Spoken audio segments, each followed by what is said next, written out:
ଭିଡିଓରେ ଦେଖୁଥିବା ଏହି ଚଞ୍ଚଳ ମଣିଷ ଜଣକ ଆମ ଅତି ପ୍ରିୟ ପଶୁପତି ଦାଦା।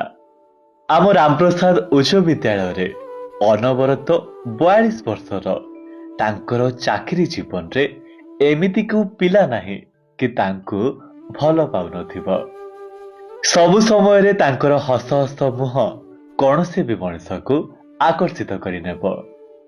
ସମୟ ପୂର୍ବରୁ ତାଙ୍କ ସ୍କୁଲରେ ପହଞ୍ଚିବା, ଗେଟ୍ ରୁମ୍ ଖୋଲିବାର ସମୟାନୁବର୍ତ୍ତିତା ପାଇଁ ତାଙ୍କୁ ସ୍କୁଲରେ ସବୁ କର୍ମଚାରୀ ଅତି ଭଲ ପାଆନ୍ତି। ଆଉ ତାଙ୍କର ବ୍ୟବହାରର ସରଳତା ପାଇଁ ଗ୍ରାମବାସୀ ମଧ୍ୟ ତାଙ୍କୁ ଅନେକ ପସନ୍ଦ କରନ୍ତି।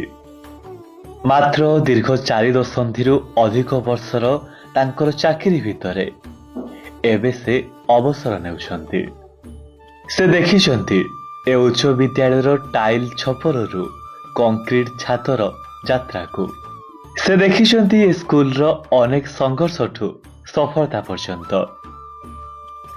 ଦାଦାଙ୍କ ଅବଦାନକୁ ହୁଏତ ଆମେ ଶବ୍ଦରେ କହିପାରିବୁନି, ମାତ୍ର ଗୋଟିଏ ଧାରାରେ ଆମେ ଏହା ମଧ୍ୟ କହିପାରିବା, ପଶୁପତି ଦାଦା ଆମ ଆରପିଜି ଚୌମୁଖର ସେଇ ସେଲିବ୍ରିଟି ଯାହାଙ୍କର କୌଣସି ହେଟର୍ସ ନାହାନ୍ତି।